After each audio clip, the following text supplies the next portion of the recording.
fucking foolish. Try to get them funds up, killing the mic just like I ran the jewels. Then y'all gonna get done up front and knowing that kid with an attitude. But you can't really blame this motherfucker. It's what he had to do.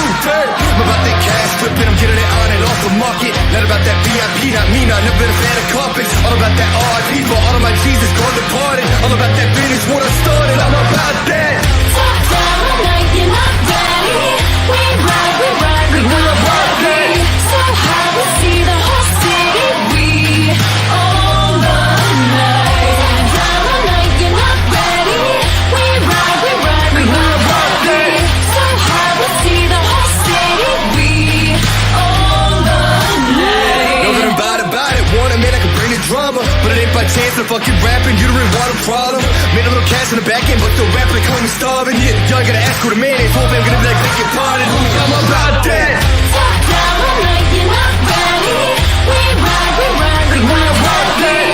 So high, we see the whole city. We own the night. Top down like you're not ready. We ride, we're about that. So high, we see the whole city. We own the night. And welcome into the Tuesday edition of YSN Power Hour. DJ Yoakley with a few of my friends, and yeah, we all got shades on because the future is so bright here on the Power Hour. No, we were just actually paying homage to Paul Munson, who, wow, Paul, did you have a job interview or what? Hey, reliable sources told me today was dress-up day. Oh my gosh. Well played. Well played. You got us. Yeah, you look like you, I don't know, you look like you're ready to protect the president. Yes.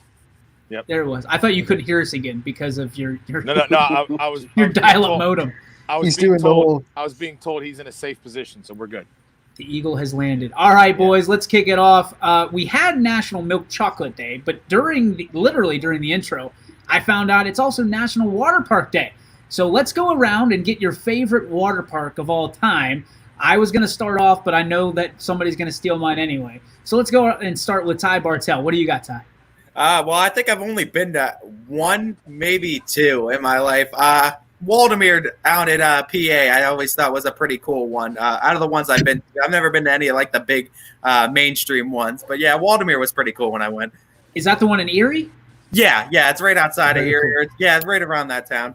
Very cool. All right. Billy Mack is back, and the attack on our good old Growler is coming later. But, Billy, to start us off, favorite water park you've ever been to?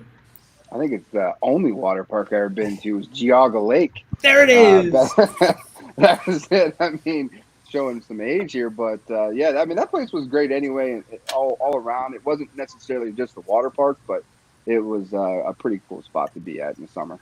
The tidal wave pool nearly ended the lives of many of people, myself included, because like you're just hanging out, right? You don't know the first time you're there what it's all about. You just think it's a pool with a giant like movie theater at the other end. And then all of a sudden giant waves are crashing down on you as a 7-year-old who can't swim. So, I mean, you look at it, that could have been a human death trap, but I digress. Quinn Alamar Pushkar, your thoughts on your favorite water park? Thanks for the name change. I appreciate that. But no, it's since Billy took mine, probably Kalahari. It'd probably be my favorite one. Wow, never been. So well done. Way to be part of the upper class there. Anthony, or A at Hartwig01. Water parks are evil. You have to walk up 500 stairs, and there's not even a bar at the top to help you out. So, no, I've been to one, and it's Worlds of Fun in Kansas City. So, shout out to Worlds of Fun. Nice. All right, EB is back. The Brain Supreme. What do you got for water parks? I'm gonna go same with Billy Mack. The luxurious, no longer in existence Geauga Lake. Respect. Oh, look at this. Switka throwing the 3 blind mice. He's such a hater. He is a hater. That's why we have our hater blockers on today. Oh, there it is. I already admit I feel like I look like Pitbull. Like the Pitbull comments are gonna come at some point. So I just already went ahead and did the Mr. 330 down at the bottom of the screen. Paulie, I'm gonna guess Geauga Lake as well, or am I wrong? Yeah, no. I mean, that's all I grew up on. I mean, it was going between Geauga Lake and SeaWorld like at least twice a summer growing up as a kid. So we went up to Sandusky and just had a great time. I mean, you know, like he's talked about the wave. I mean, it talked to you. If you remember, like there was an audio thing that said like, I am the wave. And then the wave came and just like annihilated people. I mean, it was brutal. I remember being part of the annihilated. I don't remember anybody warning me about being annihilated, but I could be wrong. I mean, usually I had people I was talking to, and if someone said I am the wave, I'd be like, who the hell is that? But anyway, so National Water Park Day. If you've got a favorite water park, enter them in our comments. Guys, we have some sports to talk about. Valley coaches choosing to wait. And we look around and we say, a lot of us yesterday said we probably would have put the axe on this. Some of us saying we would have waited. Valley coaches choosing to wait to do anything to the season. They're going to let this play out a little bit. Thumbs up, thumbs down, and why? Ty, we'll start with you. I'm going to go with what I said yesterday. I'm just going to say thumbs down because I think it's inevitable that it's going to get axed anyway. I say just err on the side of caution and just axe it now instead of playing, 2, 3, 4 games and then having to axe a season after these kids have already played, or even worse, before the first game even starts and axing it later. I don't know how much can change in the span of a few weeks as far as what we're dealing with now. So I don't know. I'd rather just axe it now and just, prepare for next year, honestly. Billy Mack? I agree. I think it's false hope. I think they're just waiting the inevitable. It's unfortunate that a certain organization doesn't just make that decision for them. Here's the thing that I learned over the weekend. Are you referring to the OHSA? Yeah. Here's the problem is I think we're a little bit misguided on this OHSAA canceling the season. They can't do anything. They can't cancel the season for any school. They can cancel the tournament, to which then the schools cancel their seasons because there's nothing to play for. So I think we have been misguided this entire time, and I think everybody wants the OHSAA has this illusion that the OHSAA can cancel everything when in fact it can't. The only thing it controls, the only thing it controls is. So then just cancel the tournament. It ain't gonna make it that far anyway. Just cancel the tournament, and then the schools are gonna follow suit. I'm going to be honest. I think that they're hoping. Now, when I was told about this, my opinion immediately changed. I think that the OHSAA isn't waiting on the governor. They're waiting on the schools to cancel. They're waiting on the schools to say, well, we're not going to send our kids to school, so we're not going to have a football season. We're not going to have this season. That's what I think the OHSAA, if they're hiding behind anything, that's what I think they're hiding behind. And I think that that can't all be true because they got all kinds of rules and regulations that they govern the damn season. Govern? Everybody's governor. Spell that. Governor. Hey, governor. Govern. They make all these rules and regulations for everything, and now you're basically saying, well, hold on, they just run the tournament. Well, that's all they have control over. Well, Billy, OHSAA doesn't make the rules for that. NFHS does. They follow the NFHS. Yeah, but but NFHS is a whole national. It's a national federation. It's not. That's what the N stands for. Yes. But with the OHSAA, the reason that they can set out some rules, Billy, like you're saying, is that all the schools have to join the OHSAA, and that's been a talk as well. As maybe some of the schools just say, hey, we don't join you anymore, and we go do our own thing. They join you, and it's like you join a club. They're in the club now. Well, the club can set rules for you, but like DJ said, they can't shut your season down. They can just shut your postseason tournament down. Just like we talked about yesterday about this summer league baseball we had. This would have never happened if the OHSAA wouldn't have came out and said, hey guys, listen, you can have contact now with your coaches and it's unlimited, because before it used to be you were only allowed to have 4 kids at a time. Right. Just like with coaching baseball, like down there at Scene. If a high school coach comes down there, if he can only have 4 kids from his high school on that team. If there any more comes, he's got to get out. So after they came in and changed their rules and said, it's okay, you can have more kids out there now. Go see all your kids. That's when these summer league came about. And it's the same thing right now. They can alter their rules a little bit, but they can't control the regular season of these guys. You're in their club, they just say we control the tournament, and that's it. Right, Because if you don't abide by the rules, but they have control over individuals. So if I have a kid in school and wants to transfer, they have to approve it. Otherwise, he can't play the season, not just the postseason. But he can't play. Well, he can play, but he can't play. He can't play. He can't play. Yeah, he can play, but you're disqualified for the tournament. You're gonna forfeit games, and you forfeit regular season games, which is what you're telling me. They're not in control of regular season games. They're in control of just the postseason. So there's more than just the postseason aspect of it. There's not. I mean, that's an agreement of being part of the OHSAA. There's no you have to abide by the. If a kid transfers from in the middle of a year and is ineligible to play for one school, he can only play for Ursula and transfers to Mooney and plays in that game, they have to forfeit that game the next game, whether it's postseason or not. You can play the game and play it out, and you can say that you won. I mean, they don't care about what your true record is. I mean, that's just they don't. It doesn't matter. You know what I mean? It doesn't matter at the end of the day.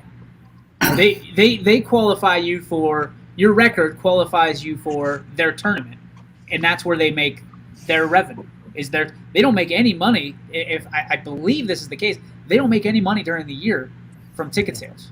Nope. So they could care less what you do during the regular season. You just have to follow their rules, though. They have rules. Like Steve Billy's Leslie says, take the shades off. He's not liking the shades right now. I'm not like outside, it. so, the GM sorry. says, take them off. The owner said it was fine. So Yeah, I was just getting a headache. I couldn't see the comments, so that's why I had to take mine off. And I look like Pitbull, and it drove me crazy. So, Quinn, your thoughts on this situation? Buying some time and letting the axe stay on the shoulder for a little bit. I mean, I'm all for having football because I'm greedy about basketball and I don't want basketball to get canceled. And I think the only way that basketball doesn't get canceled is if they kind of figure out something for football, because that's where they can kind of try it, I guess. But I agree with Ty and Billy. It's a battle that they're not going to win. Michael Page dropping the shades slightly creeped me out. Feeling we were experimenting with the shades. We just thought I had shades on when I came on, and everybody else just kind of threw them off. So that's the shade story. That is as far as it goes. Anthony, your thoughts on this topic? Yesterday when we talked, the only two options were cancel it now or cancel it later, and that's why I said later. But right now, if there's a chance to play at all, and I think there is, it's slim. I'll admit it, it's slim. But I think there's a chance. I think you have to wait because you have to go for it if there's a chance. So yesterday I said don't wait because the options were now or later. No matter what, it's getting axed. But in the reality, I don't think it's that way. I don't think it's either now or later. I think there's a chance to play. It's a small chance, but there's a chance. So you have to take it. EB? I'm a fan. I mean, quit jumping the gun to everything. Every other league has jumped the gun to we're pushing it back to November. Well, you pretty much take away football right there, which is everyone's revenue. You can sit here and still do everything that you're doing right now, which here's the OHSAA. They said, yes, we're going to continue on as normal. So now the Mahoning Valley football coaches are saying, hey, we just need some time to figure it out because – if this evens out or this latest spike or whatever it is, trends back down and we can come up with something, a game plan. They just need time to figure it out. I said this when OAC canceled or pushed everything back until 2021. I think they jumped the gun too soon because no one wants to make a decision or no one wants to be responsible. So now you have a group who's sitting here saying, let's not axe everything right away and kind of see what's going to happen. So I'm a fan of them saying, hey, we're going to wait a little bit and see what happens, because even if it's in 2 weeks, if they say August 15th, we're going to cut all contact till August 15th, 2 weeks, everyone go do your thing, kind of distance, we're going to pick up. You still have time to have a full season, whether that's eliminating non-conference games, you still have your conference games. Now, does that mean you have playoffs? Maybe, maybe not. If OHSAA comes in and says no playoffs, and I'm high school football teams, I go, who cares? We just want to play. Now we have 15, 16, 17 weeks to spread out some of these games to lessen the blow and keep people distance and check some things, whatnot. So I'm perfect. I'm on board with them. Take some time, make an educated decision, then let's tackle it as it comes day by day. Great take. Reliable sources. Go ahead. Yeah, I agree. I mean, giving it some time is, I think, the best option because there's a lot of things can change. We've seen how this stuff has changed, day to day, week to week, hour to hour sometimes. So, I mean, pulling the plug now is really, it's going to just really upset a ton of people. And, they don't want that on their head. Nobody wants to be that person who pulled the plug. And then in a month, they're going to say, well, look, it's better now. We could have played. So it's one of those things where I think just give it a little bit of time to breathe and see what happens. And do I think they're going to get 10 games in? I don't. I really don't. I mean, but I think they're going to get something in. I mean, there were proposals earlier, months ago that OHSAA said we're going to have a 5-game season. We're going to have a 7-game season. And everybody makes the playoffs. I mean, it could happen that route later down the line. And I think they're just waiting just to kind of see what happens because, schools, they don't want to lose that revenue either. I mean, they're going to have something on the table they want to do. So don't do to the fall sports what you did to the spring sports, which was you didn't know and you just axed it right away. Absolutely. So give these fall sports a chance. You need a little bit of time. You need to figure out what's going on. So take your time with it. You're allowed to live in the gray area a little bit. It doesn't have to be black and white right now. And I think they pulled winter too soon too.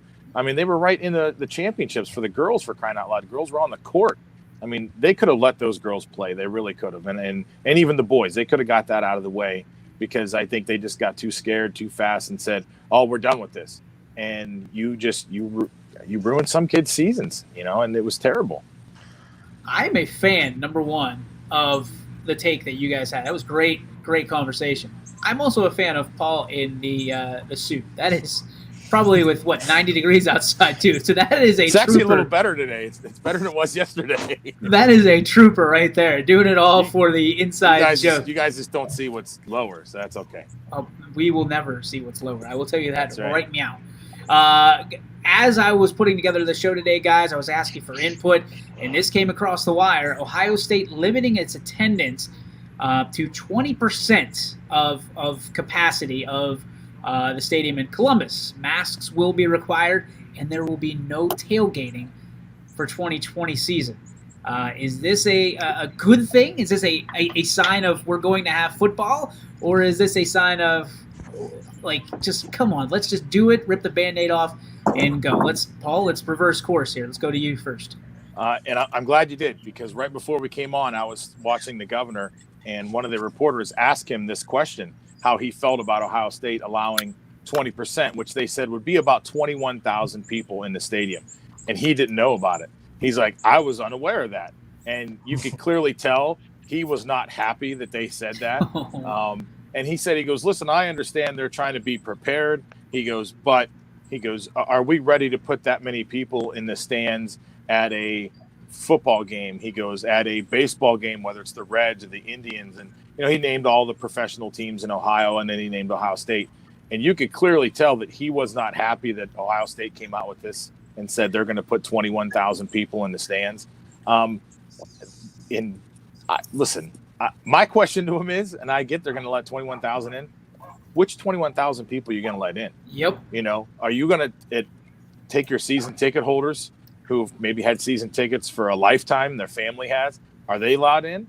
Is it first come, first serve? I mean, that would be my question. Not that they're going to let people in, because I think with 100-some thousand people they can fit in there, you can socially distance 21,000 people. I think that'll be okay. But who are you letting in? That's my question. Because if I'm a season ticket holder, I'm going, well, am I on this list? Are you going by seniority? Who's getting in the game? I'm going to go ahead and put out an idea to those people in Columbus. The Hunger Games style for tickets, I think, would be perfect. May the odds be ever in your favor. Yeah, because that would eliminate some Browns fans. That would eliminate all kinds of people. So I would be all in on the Hunger Games style ticket process, the lottery, if you will. EB, what's your thoughts on this? This is interesting because it just came out of the blue. It feels like. Yeah, well, I think a lot of the Power Five are going to look at this because when you break it down, all the highest paid state employees are generally college football coaches. So you got to maintain their salary. You got to pay all these other things as far as, football drives a lot of revenue for just various other activities on that university. I'm personally a fan of it. I guess the big question would be what are you going to do about the fans? But that might be putting the cart before the horse a little bit. If the governor is upset about it, my big question to the governor would be, so what do you propose to do then? Right now it sounds like you just want to hold off on everything. At least they're putting a plan into place. Does it happen? That they don't know, and at least if it does happen, they have something in writing like, hey, this is how we're going to go ahead and manage this, instead of just, playing it by ear or a week before everything's okay. You guys can have a game, but you can only do this. Now you have something in writing to where, okay, we're going to do this. Only 21,000 fans, so many media, this and that. And you kind of start to get the wheels turning on what to happen. I think we haven't done that a lot in the past couple of months. So fall sports coming up, not only schools, colleges, football, volleyball, all these other sports, we need to get the wheels turning on what we need to do with some of this stuff. Anthony, you have a take on this? Yeah, and it's hard because college football needs revenue so much, and they get no revenue without fans. But at the same time, you got to give football its best chance to have a season, and I think to do that, you have to remove as many variables as possible and not have fans. I mean, the MLB is still having positive tests and problems with no fans in the crowd. Imagine what it would be if they let 20,000 people into the stadium or half capacity of MLB stadiums. There'd be more variables there, and I think to give football its best chance right now, you might, especially the big schools that aren't really worried about revenue, they have the big TV deals, they might have to say no fans, in my opinion, just to give football its best chance to continue a season. Alomar? Yeah, so I have a couple questions, I guess. I know how many 21,000 people is, kind of, because it's basically taking a sellout crowd at YSU, and then that's what's going into Ohio Stadium. Right. So that's kind of put the way I thought about it. And then I kind of was thinking about it. Season ticket holders, how are you going to tell the season ticket holders that have, right on the field seats every year that you can't sit there or whatever, and like how they're going to space it out and everything like that. So I kind of just am curious as to how they're going to do this, more along the lines of if they're actually going to and all that stuff. Were there any other questions? Is that it? Is that all you had? That's it. All right. Appreciate you. Billy, back to the top. At least it's you and not me today, Quinn. It's what Show's not over, Paul. I know. It's early. Billy, go ahead. I think this is great. I think Ohio State University has basically said, hey, here's our plan, and you're going to have to shut us down. You're going to have to tell us no. We're not asking for permission. This is what we're doing. Just tell us yes or no, or just tell us no, rather. And I like it. I think it's great. I think with the idea of like canceling the season, I mean, it's not the Ohio State University's responsibility to take care of football around the nation. They're going to do what they think is best for them and to try to generate some revenue at the same time and create some excitement in that stadium if they're allowed. And it seems like they are right now. Nobody's told them no. So kudos to them. Ty, bring us home. Well, I agree that, before anything officially gets canceled, you have to have some sort of plan in place to try to make a season. But to go off of what Anthony says about trying to eliminate all these variables to make a season possible, what we've noticed amongst all the leagues right now is that any kind of positive test within the league, no matter what kind of sport it is, it raises concerns, and then the possibility of the season being canceled comes up. And you can eliminate as many variables as you want, but the one variable that I always say that you can't eliminate, you can only control what is happening between the lines of a court, the lines of a field, whatever sport it is, have you. you cannot control what happens outside of that. What these players, what these fans and such are doing outside of these games, where they're going. Are they following these mandates to keep themselves safe all the time, 24/7? Is everyone doing that? So that's a variable that you're not going to be able to remove, and that's a variable that, unfortunately, is what's going to cost, I believe, a lot of seasons, and what's going to bring us. So at the college stadium, are you worried about the fans infecting a player? I'm not saying the fans particularly infecting the players, but I'm saying that you're going to get cases of fans infecting other fans, whether or not it's socially distanced or not. That's still people touching the same thing. You're going to go, I don't know how food's going to be open or how that's going to work per se. But I mean, also, but the players too, if all the players. But how does that affect, if fans are infecting other fans, how does that affect the players from them playing? They're not in contact with fans. You could basically put a hockey style wall, a plexiglass wall around the whole stadium, and they don't have any interaction with the players. And the players are playing, and the fans can stay out there, and that's not going to affect the season whether they play or not. That part is true. But if half of your base of the fans are students, these students are also going to be interacting with student athletes that are actually on the field. And that might not be the case. It might be at least easier to contain within a bigger school like Ohio State. You might be able to social distance. But, I mean, these smaller colleges, too, I don't see that happening, because if these fans that are also students are interacting with student athletes that are on the field, you don't know what parties they're going to. You don't know what they're doing outside of that football field. And I don't know. It's hard for me to see that. I mean, you probably shop at Walmart, Aldi's, Giant Eagle. That doesn't mean I'm going to stop going shopping at those places. Right. Like, life's going to still happen. And colleges, especially the size of Ohio State, I'll even go down to Akron, Kent, LSU. A lot of those places, you can sit there and tell these players, like, hey, we're just going to have you live in this set of dorms so you have more of a control. But, I mean, you're throwing out variables that, yeah, I understand what you're saying, but I think what he's trying to get at is we saw what happened in the NBA, and those guys are getting paid and paid well. If you can stay in this bubble, everything goes well. And naturally, if you're talking to a college kid, and we all know we've all been there or are there now, you look at this and you go, I remember what I was like in college, and if there's a party at a frat house and there's guaranteed that, you know, this person's going to be there, my buddy's going to be there, my girlfriend's going to be there, you're going to go. Like, you put that over your instant gratification, you put that over top of what is down the road, which could be an NFL career, an NBA career, all that stuff. These kids are kids. I realize that they're high-profile college football players or college whatever, but they're still going to go party.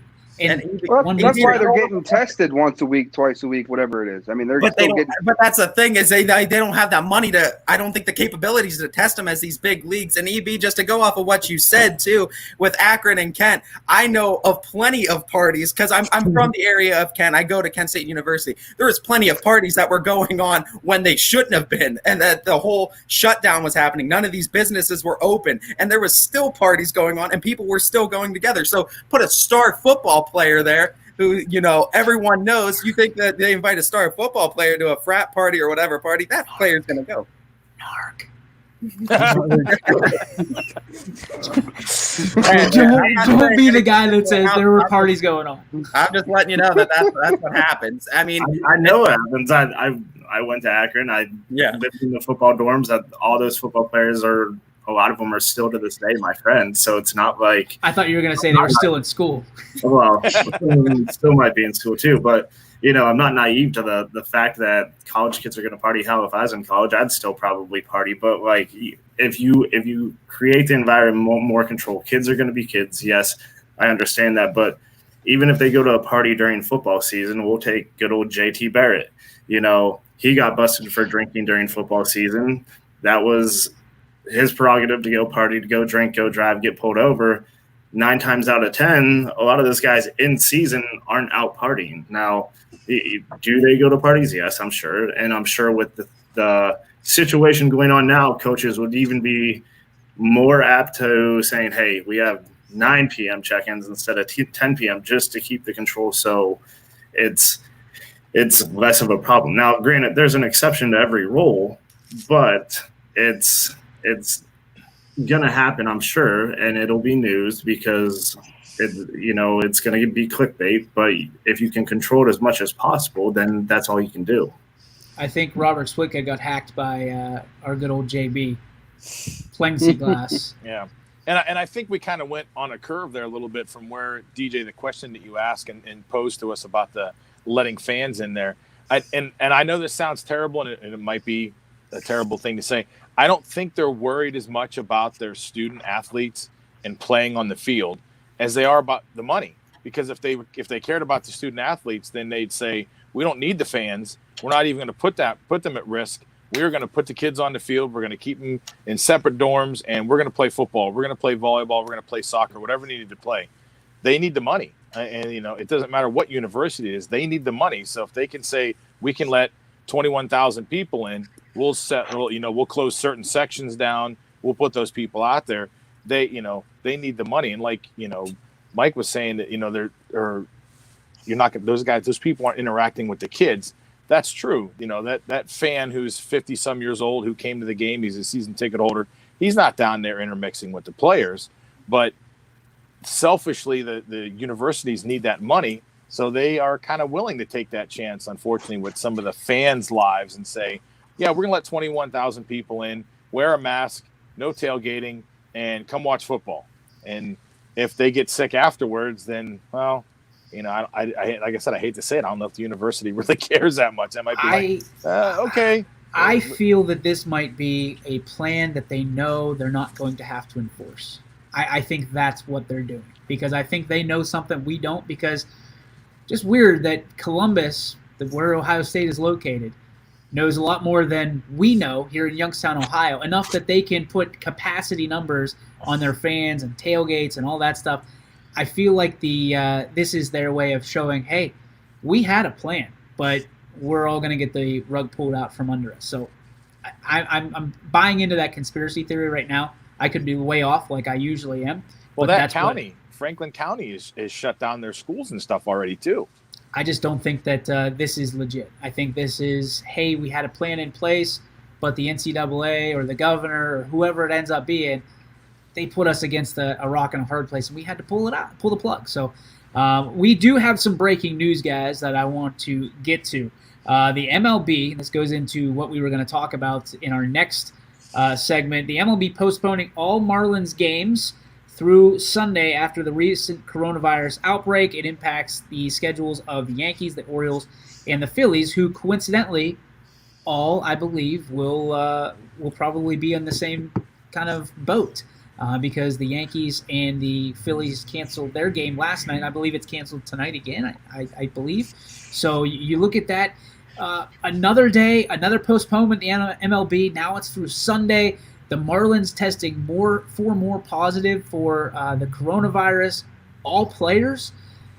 Has the MLB seen, or are we approaching our last days of 2020 Major League Baseball season? Let's start with EB. Dude, I haven't really read up on this yet, so it's going to be short and sweet. I really don't know. I mean, I think they'll probably postpone the series, maybe the next one, and then see what happens from there. Yeah, you're between a rock and a hard place. I don't know if you'll pull the plug on all of MLB, and I don't know what you do to make up those games, because you only have so many days to get them in. And honestly, I really don't know what's going to happen with it all. So I'll leave it to probably Billy Mack, and people who are more baseball savvy have more of an opinion on this one than I do. Let's go to you, Billy Mack. What are your thoughts on kind of the progression of the season so far and what you see in the next couple weeks? Oh, the season has been great. It's been great to watch baseball, but I think this is more of a regional issue. Like, baseball seems to be more of a regional issue, district issue, than it is a national thing. I think with Miami is a huge hotspot, especially when baseball kind of opened back up. I think they should have done something very similar to like Toronto, where they're playing in Buffalo, played at an affiliate stadium, rather than playing downtown in Miami, where it's a hotspot and everything's basically shut down, or they're trying to get things to be shut down. I don't think going forward the season's going to cancel. I think what could end up happening is they're going to go ahead and forego these games, and at the end of the year, let's be fair, Miami's not going to be in any race anytime soon. So they're not really going to be concerned about making those games up. But for the teams that they played, it might be an opportunity where we say, hey, let's postpone the postseason an extra week to get an extra games in if it needs to be. Ty, what do you see in the pattern in the MLB? I think the season should be able to continue. I think the issue was from the get-go was the way they set up the season to where it's going to be traveling amongst the home stadiums. I think they should have gone with a bubble strategy more as what the NBA did to try to make it work. I think that would have had you would have had less issues in doing that. I think that also the other issue too is what I see in a lot of these MLB games is that some of these teams just aren't following the protocols that the league itself set in place. So you still see the guys high-fiving, not really social distancing. So, I mean, you need the players to follow suit what the league has set forth for them to do in order for this to work. And then letting players that have tested positive play, I don't understand how that could even happen, how you would let that happen. But to go off of what I said, too, about it being a problem that it's not a bubble and rather traveling, because now you have another team that has to be postponed for its next series. And I think the traveling, I think you just have more of an issue if it comes from one team than it I don't know. It's just more of an issue is what I'm trying to get at. You go to more cities, and like Billy Mack said, some of these cities are hot spots. And I think that's the issue of not having it in a bubble rather than just traveling. Twiggy. Well, the bubble idea was only three places, though. You had Florida, which is a huge hot spot. You had Arizona. You had all the spring training camps. So you had Texas, you had Arizona, and a little bit of New Mexico, and then you had basically Florida. All those states are hot spots. So with their bubble idea was great in theory, but you're not going to get 25 guys. This isn't the NBA where you have 12 or 15 guys. This is 25 guys plus maybe a couple minor leaguers that are kind of traveling with the team that aren't on the roster in case they want to get called up. So you're looking at like 40 to 50 guys of athletes being traveled in a bubble situation. No place can hold 30 teams. Here's my question of all this, and we'll get to Anthony's take in a second. How can we get through, God willing, the next 4 days, Billy, of Scene Park, where you have kids coming from 3 counties, one of them happens to be red, and no cases, 0, not a 1. But these professionals with the best healthcare known to man can't get through a week. That's my question, because something's going wrong here. That we know of, though. I mean, are the kids getting tested? Yeah, right are the Class scene? B kids getting tested every day or every week? Well, our kids aren't getting tested every day. But the temperatures are being taken. It's symptom driven. Yeah. So there could be some kids that are asymptomatic and nobody knows. We just don't know about it, right? I mean, that's possible. I'd like to think no. I'd like to think someone would have turned up by now over the course of a month and a half. I would imagine. Yeah, I would imagine know what I mean? somebody would have got sick. I'm sure a lot of these Marlins players are also asymptomatic positive too. I mean, they just have the bad luck of getting tested every day. Listening to the commissioner last night on MLB TV, I'm kind of optimistic about the season being continue to go, because his basic point was there's a reason they have expanded rosters. The Marlins are simply waiting until their players stop testing positive so they know it's contained, and then they're just going to have to go with the rest of their roster and deal with it. So, well, once the Marlins know that the outbreak is contained and they stop getting positive tests, there was a chance they were going to play this weekend if they had no more positive tests today. They had a couple more today, so they have to postpone it further. I think Philadelphia is not going to be postponed too much longer because they're just waiting to make sure that no one in Philadelphia got tested positive so they can continue. And so I think once they just contain the Marlins outbreak, then the Marlins would just have to play with the extended roster that they have. Well, the problem I see is that some of the players are coming up sick right now to the point where they can't play. So when you look at that, it's trouble, because if let's say that the next 4 decide, or I guess they don't decide, if they come up and they're sick and unable to play a position, it's only going to last that much longer, because the quarantine is 14 days, guys. You think about this. So those players are out 14 days until they can at least even start to think about playing again. So it's all going to be interesting. And what if you have a team, and it was up there that the Nationals, they voted. A lot of their players voted. They didn't want to come. They don't want to go play the Miami Marlins. So what happens then? And the bad thing is when the article I was reading about, teams don't have a choice. It's MLB's decision. So only MLB can cancel their series. Now the team could say, we're not going to show up, and you're just going to forfeit those games. But how fair is that to those guys? Like, the Nationals pretty much voted to listen, even if they said they were okay, we don't want to go down there right now till we know it's 100%. And MLB is going to say, well, sorry, you need to go down there or you're forfeiting those games. What I would tell the Nationals is they signed up for this. I mean, when the beginning of the season, you knew this was a possibility, and you said, let's go. So let's go. Wow, Anthony throwing the foot down right there. Wow, yeah. Nationals signed up for this. We all knew that a breakout was a possibility when we started the MLB season, and every team said, let's go. So why are you backtracking See, now? I think that's where that's not the case. I don't think every team said, let's go. I think every team said, if you want paid, let's go. I think that's the difference, because if you sit out a season, it's the same as a strike season, essentially, because they would have to go on strike, and that wasn't going to happen. So I do think hopefully that leads into one of our topics. Did you have that one from earlier about players opting out? Yes, sir, I do. All right, good. We got to take a quick break. We are already at the 40-minute mark, believe it or not. We're going to pay some bills here in the short term, but coming back, we're going to talk about Patrick Mahomes and what he's doing with all that money that he just signed for. It's very interesting to me. I'm hoping there's more than one take on this. We are going to talk about the NFL players opting out at an alarming rate, and should they get paid when they do opt out. We're going to talk about the question of the day being the state championship or a personal record that never gets broken. The choice is yours. You can only have one. We're going to talk about what's coming up tonight on YSN, and, of course, the G. Burbick Farms What's Your Beef. All of that and more coming up on the YSN Power Hour. Hello, I'm Greg Burbick with G. Burbick Farms. For the last 100 years, my family has farmed in Columbiana and Mahoning counties. I began raising cattle in 1996 with the goal of providing a better product for you and your family on the dinner table. Our grass-fed and grain-supplemented Black Angus beef are raised with no hormones, steroids, or antibiotics. We're known for our hometown-friendly service and incredible tasting products. We're locally owned and have customers across the tri-state area. Our products go from our farm to your family. Stop by our farm on New Buffalo Road or visit us on the web at gburbickfarms.com. Don't forget to like us on Facebook. G. Burbick Farms, it just tastes better.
Thanks to all of you who have trusted our families to help you with your Medicare needs. Myers Family Insurance looks forward to helping you now for years to come. So call our family today and remind them how cute we are. Myers Family Insurance continues to be the area's resource for all your Medicare and retirement needs. Call today, 330-286-3044. I love that commercial. Love the Myers family and Myers Family Insurance. Guys, very interesting. I guess I don't even know what you would call it. A breakdown, a breaking news, kind of. I don't know. Anthony, let's just get it over with. Let's go to you. Patrick Mahomes, ownership of the Kansas City Royals. Your thoughts? Talk about loyalty to his city. I mean, to take a contract for 10 years, which is unprecedented in the NFL. And it's really as team friendly as that contract could have been.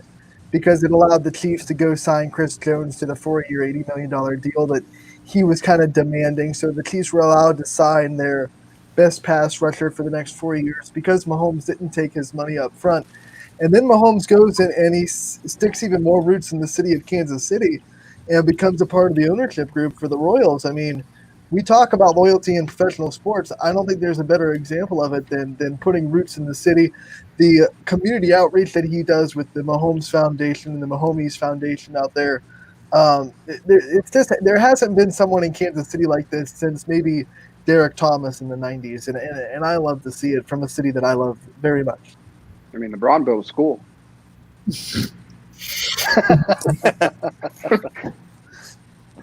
Like, what else is he supposed to do? He got $500 million. What else is he supposed to do with it? Save it? Put it in the stock market? He doesn't. Like, he doesn't. He get bought any the of that. Kansas City Royals. He bought like the second worst team in baseball. He doesn't get any of that money for another 3 years, though. Remember, I mean, come on. He's still under his rookie contract for the next 3 years. Hey, whatever bank in Kansas City, can you loan me X? You know I'm good for it. You know, Check out this contract, guys. Yeah. Yeah. I'm pretty James sure he was driving a Hummer around in high school. Yeah, I'm sure his mom bought him that.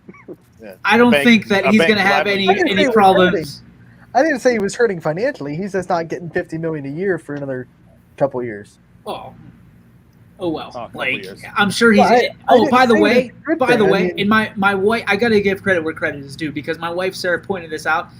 All that money without any of his endorsement deals. So think about that. Think about the money that he's making. Like, I don't feel bad for Patrick Mahomes that he's not getting paid for the next 3 years. I wasn't saying it as a pity thing. It sounded like it. I really wasn't. It sounded like it. It did sound like a little bit, Anthony. Let's reverse it back and listen to it. It sounded like you felt bad for him. I didn't mean. No one feels bad for Patrick Mahomes financially. He's still living off his rookie contract. I feel bad. I didn't say he was living off of it. He's got a lot of hardship ahead of him with the Royals. Oh yeah. Anthony, we have conversations all the time when the cameras are off, and Anthony loves telling how bad Patrick Mahomes has it and how he's up against it. You and Scotty have your little pity fest about the. He's got his Kermit the Frog voice going on. I mean, I feel bad for the guy. If I had $500 million in a Kermit Frog voice, I'd be. Yes, I would gladly accept the Kermit the Frog. Does anybody else have anything to say on Patrick Mahomes at this point? Yeah, next time we have to listen to Hartwig talk about Mahomes, Kansas City Royals, or anything of that nature, can it be at a bar so I can at least go get a beer during that time? Yes. I'm with Bailey on that. I didn't pick this content. I didn't pick this question either. Yeah. I know exactly who picked it because he stole it from me. Light right now. Quinn Alamar Pushkar decided that he was going to take the content that we were already going to talk about. If we're getting the Bud Light, all right. Anthony gets to go on mute like they do on Around the Horn. All right, let's go to Paulie. This is yours. The NFL players opting out at an alarming rate. Should they get paid if they opt out today only? I mean, we've seen the New England Patriots literally half their team book it and say, "To hell with 2020." Should they get paid? Should Robert Kraft be on the hook for them getting paid? Yes or no? Paulie, go ahead. And the thing is, what I was reading about too is they are going to get paid. Obviously, not their full contracts. And the one guy they talked about was the one lineman. It might have been for the Chiefs. Matter of fact, doesn't matter. It's a lineman. They play as 5. Yeah. So and he was going to get like $2.5 million this year, and by him opting out, he's going to get like about $250,000 to just sit at home now. And what they said is now next year his contract for 2.5 will be minus that $250,000. If you ask me personally, and this might be harsh, you opt out, you get no money. Sorry. That's a loan. The way you explained it was a literal loan. Yeah. They're we'll loan you $250,000 if you come back, but we're taking it out of there. So he's not getting paid. Technically. Right? I mean, does anybody else see that? Yeah. He's just being front of his paycheck. I mean, that's all it is. It's. And if he never comes back, the question would be, what's the part of the contract where if he never comes back, Does he owe $250,000 to whoever kind of fronted them that money? Yeah, and they said base players are just going to get, $150,000 for not playing. My thing is you should get no money, because if any of us told our bosses at our companies that we work for, hey, listen, I don't feel safe coming back to work, but I'm going to sit at home, but I still want my paycheck every week. You're fired.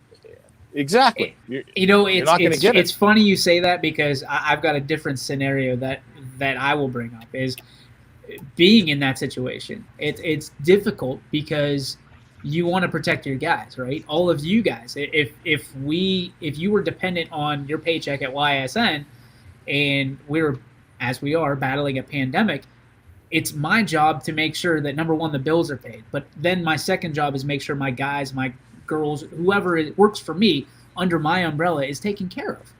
And it's tough for me to sit here and be like, oh, shame, shame, shame, shame, shame, when if you guys were in the same situation, I would bend over backwards to make sure you were taken care of. So I think it's an investment on the part of the owners to make sure that their guys are taken care of and safe and feel comfort coming back.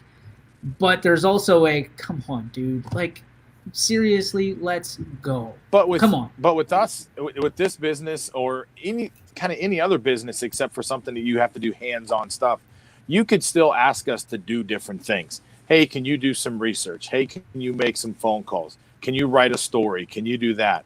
But if you're a person that works in a machine shop, and you're, drilling out, pieces of iron every day, and you say, yeah, you know what? I don't want to come to work, but I don't feel safe, but I'm going to sit at home and I still want paid.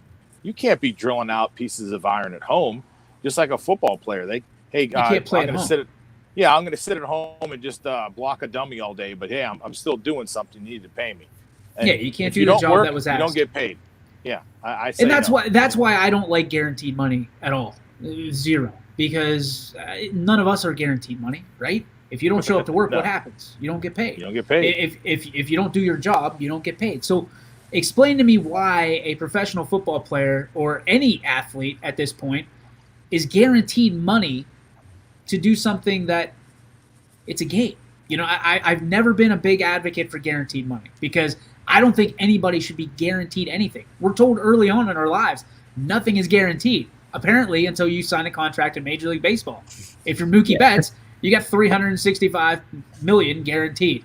And what happens if he walks away tomorrow? It's one of those things. Like it's all stupid. Like it's stupid guaranteed money, Mahomes, and that's going to be the argument. How much that's guaranteed money? It's ridiculous. And it worked pretty well for Bobby Bonilla. That's another topic. That is brilliance, because they wanted him out of the organization. The agent knew it, and he goes, "Okay, you want him out? Just pay him $1 million a year for the next 30 years." 1.17. You would know that. It's awesome. It's awesome. I will say, though, talking about that, the only time I agree with these professional sports athletes getting paid the money is if you are, like, say your wife or your kids are high risk. That's the only time I agree. And maybe not even full salary, but like if you are high risk, or you have a susceptible immune system where, like, you could die, let's say, if you contract it. I understand in that sense. Maybe not getting your full contract payout, but if you do opt out because you or your wife, kids, whatever, are high risk. At some point, we have to figure out as a society that playing sports at whatever level is a privilege, right? It's a privilege to be paid, an absolute privilege to be paid to play sports. Like, that's why you get paid. You're more an entertainer than you are an athlete, right? That's what you're getting paid for. You're getting paid to entertain people for 3 hours at a time, doing things that we can't do as normal human beings, right? I'm not going to dot a fastball to steal a line from Billy Mack. I'm not going to dot a fastball at 96 miles an hour 108 times in a row.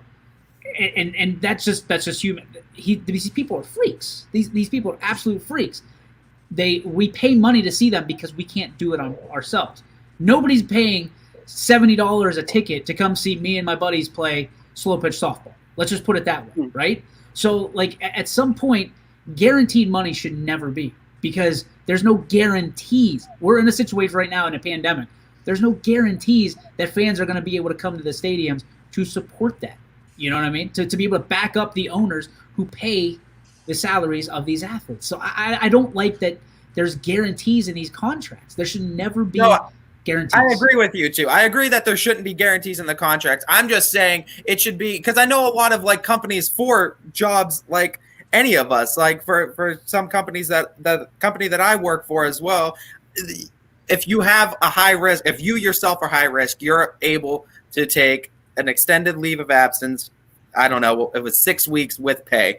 Like, I understand, like, in that sense. I'm not saying you give them their money that they're guaranteed through the contract, but if they are a high risk athlete of getting it, they should be able to take care of it. Ryan Clark had some kind of disease that he couldn't go play at Mile High Stadium in Denver. He had sickle cell. Yeah, he's sickle cell. So he's not allowed. There was is that the same one that he wasn't allowed to touch grass? The blood cells are made differently, so up in high altitude you can get pretty sick. But there was one player that couldn't touch grass.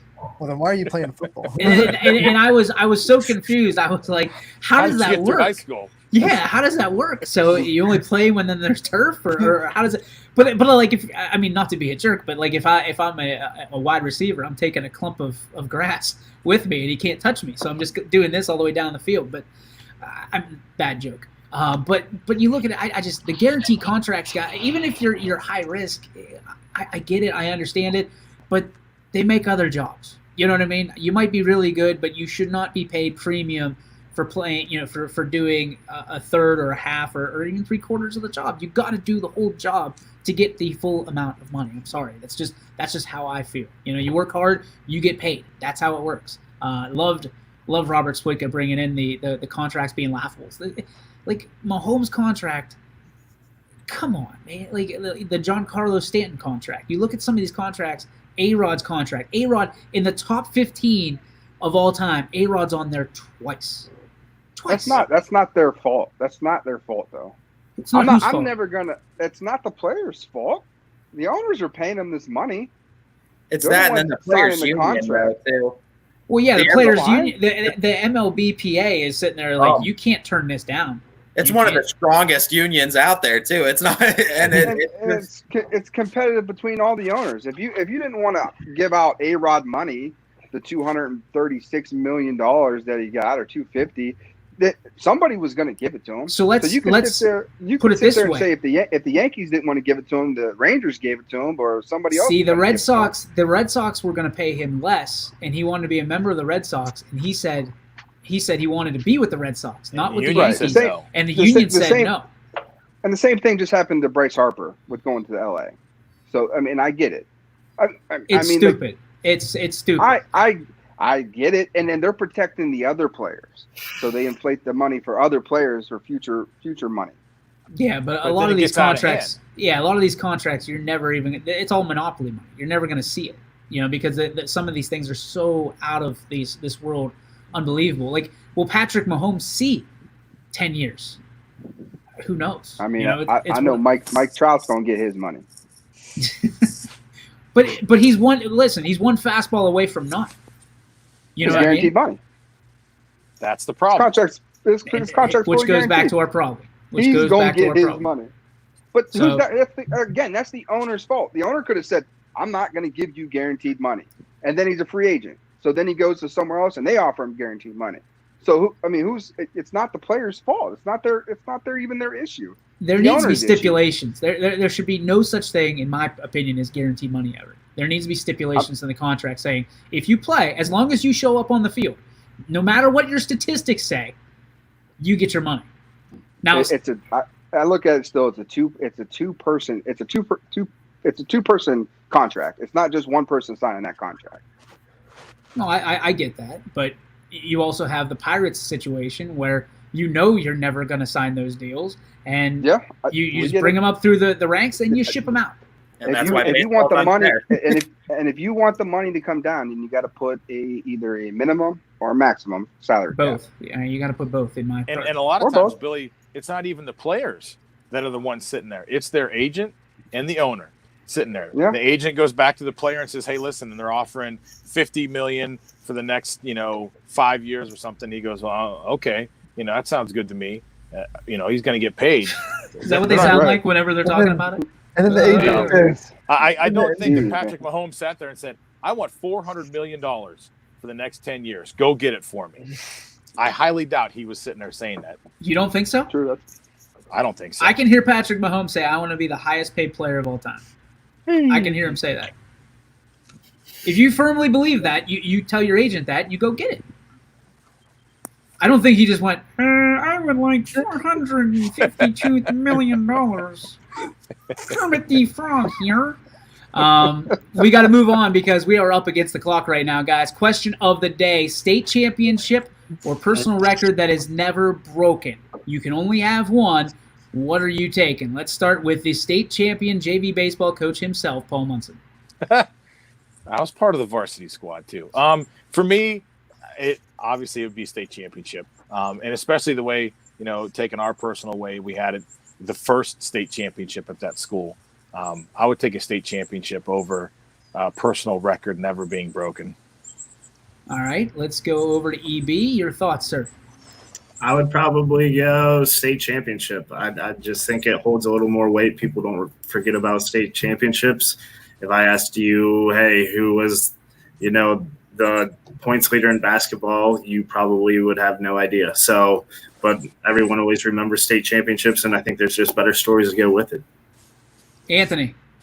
I'm going to go with state championships as well, just because it's one of those things that it's so hard to win a state championship. You're playing all the teams in the state. It's not easy, especially for the schools that all of us went to, South Range, Salem, whatever the school may be. It's hard to win a state championship. So if you do that from one of those schools, I think it's a little bit more impressive than any personal record you could set. One of the greatest singers of our time, Yanni. To answer Bailey's question, though, it's John Diebler, Bailey, 3,208 points. Career points, just so you know. Yep, just so you know. So I do know that, but I would take a state championship as well. It does carry more weight, and like Paul said, those smaller schools, if you're the first one to do it, like it's something special. Only Quinn would answer a question that was absolutely rhetorical. We are on to Mr. Mack. Yeah, I think a state championship. I think it's one of those things that you can look back over time and celebrate with your teammates that were involved, coaches, fans that were around. And Ty. Yeah, it's not going to be much different from my answers. It's a state championship. Just to have that camaraderie with all your teammates and to be able to win a championship, I feel that goes a lot further in your legacy, the team's legacy, the school's legacy than a personal record ever could. I love it. A bunch of teamers. That's what we attract here at YSN. I love having it. Tonight on the network. What's your answer? Oh, it's a state championship all day. There we go. Hands down. There's no even reason to explain it. Everybody knows that it's a team all the way around here. So state championship would be awesome. Tonight on YSN, we don't have rain right now. So we are in good shape for a doubleheader on every field at Scene Park. We've got 2 games. 2 games on every field, starting at 5:30. The 14Us are kicking us off. 5:45 will be the 16Us, and at 6 o'clock on Scene 1, Richie Giuliano will have the 18Us. Astro Falcons and all of them, different teams. In the 14U, it's going to be Whiting. The 16U is Nightline, and the 18U is Creekside. So we will see what comes of that. I will be in Boardman for the championship for their girls varsity softball. So excited to be there. I appreciate the invitation for YSN to do that. Excited to have such a vast age group all on the same network, all at the same time. Super excited for that. So Boardman, check us out. That game's going to be at 8 o'clock, so you can flip back and forth between the 18Us and the future stars of tomorrow, as we like to call them. But guys, without further ado, let's get to our final segment of the day. We like to call it the G. Burbick Farms What's Your Beef? And we've got to lead off with Billy Mack because you weren't here yesterday to defend yourself. So the words baseball is easy come to mind. It's just simply, it's laughable. And talk about contracts being laughable. That statement is the most laughable thing I've heard all day. I don't consider any sport easy by any means. Now, however you want to chop it up to believe it, it's just not true. You're talking about a game that is mostly failure. First off, the pros, Derek Jeter hit 300 and is considered great. That's 3 out of 10, Growler. Okay? 3 out of 10. You're considered great. Now, I have a challenge for you. My good buddy Logan Bell is returning sometime soon. I'd like you to come hit off of him. If we can make that happen. I got other pitchers too. So he's about 91, 92, and then whoa. So come on. He said it's easy. I just want to see if it's not easy. No. If you throw out challenges, you can't have other people do your challenges for you. You gotta Why throw. not? I can't throw anymore. You're Billy Mack from Max Baseball Academy. You get to do the challenge. Give me 8 weeks then. Get loose. 8 weeks to get loose. I love it. The gauntlet has been thrown down, so we will. Yeah, we get an O snap from Switka. Yeah, it is on like Donkey Kong. Anything left from your beef? Is that it? No, I just think it's just ridiculous. He misspoke. I know he did. He did misspeak, and we all know he did. And he misspeaks often because he doesn't. He brings up words that aren't even in the dictionary. So very interesting and a rationable cause for our good old Growler. Anthony, what's your G. Berwick Farms? What's your beef? I'm gonna give Eric Bailey a shout out because he pointed out something on Twitter today that I thought was an absolutely great point with the youth teams that have 12 players and 8 parent coaches, and then we sit there and wonder why kids are looking towards the stands instead of the game. I think there's just a little bit of a problem with that. I'm agreeable with that. EB. Bro, you can't steal my beef. But that's what she said.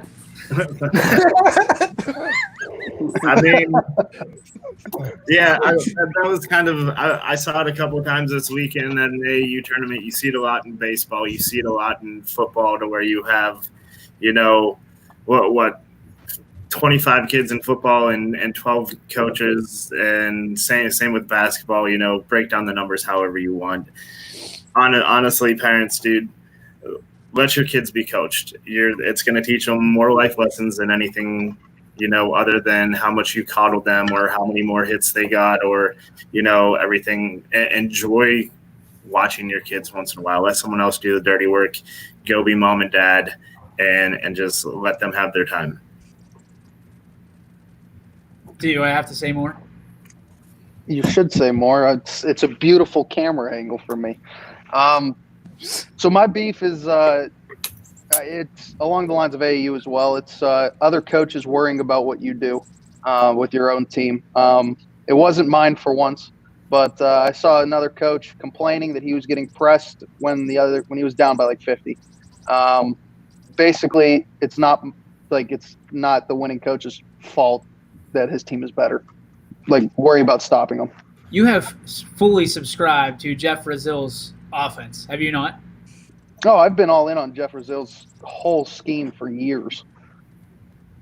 I got a feeling that the in-studio broadcast we had last Friday, Quinn was sitting there taking notes and saying that, okay, Jeff said it's okay. If I'm up 50, I can keep on going. No. No, okay. I was not taking notes. I'm all in on that, though. Appreciate it. Ty, what's your beef? My beef is with professional basketball players that jeopardize an entire NBA postseason to go to a strip club. Chicken wings, man. He just wanted the wings. He just wanted the wingies. He wanted some nuggies. Let him go. Nuggies. We miss nuggies today. Paulie, go at it. On a personal note, I have some beef with my wife thinking this was a great idea with the shirt and the tie today. But, to put a jab at reliable sources, I think it was well worth it. And maybe I looked pretty good too. So I don't know. Did you just compliment yourself right there? Maybe. I don't know. All right.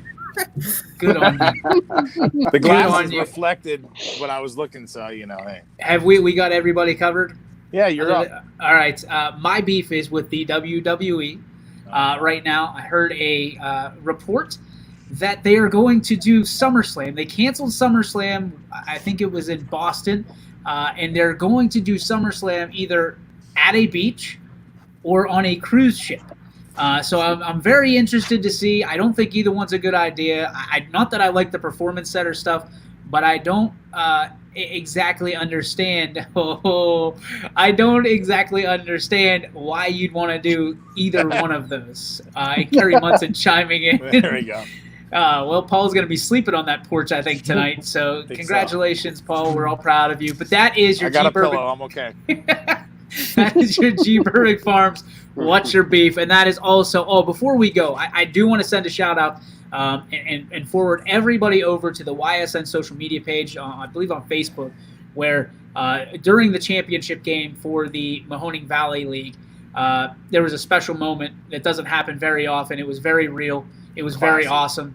Mark Franken watching his son pitch for the last time as a high school athlete on a very just emotional day for him as a father. His son got to go out and take Chase out of the game, and Mark had to compose himself. He was a pro for YSN, and he was a father at the same time. And man, I welled up when I saw it. So if you haven't seen it yet, I encourage you to go over and do so. It's a great moment. It's what sports is all about. We tip our hats to Chase for a fantastic career, and I tip my hat to Mark Franken for being a fantastic father and role model to his son. So, guys, if you haven't seen it, check it out. If you haven't seen it out on social media, check out our Facebook page. It's fantastic. One of the top 10 moments for me at YSN. So, guys, that's going to do it for the show today. We'll see you tomorrow, 3 to 4 the same time. See you guys later. Peace out, knuckleheads.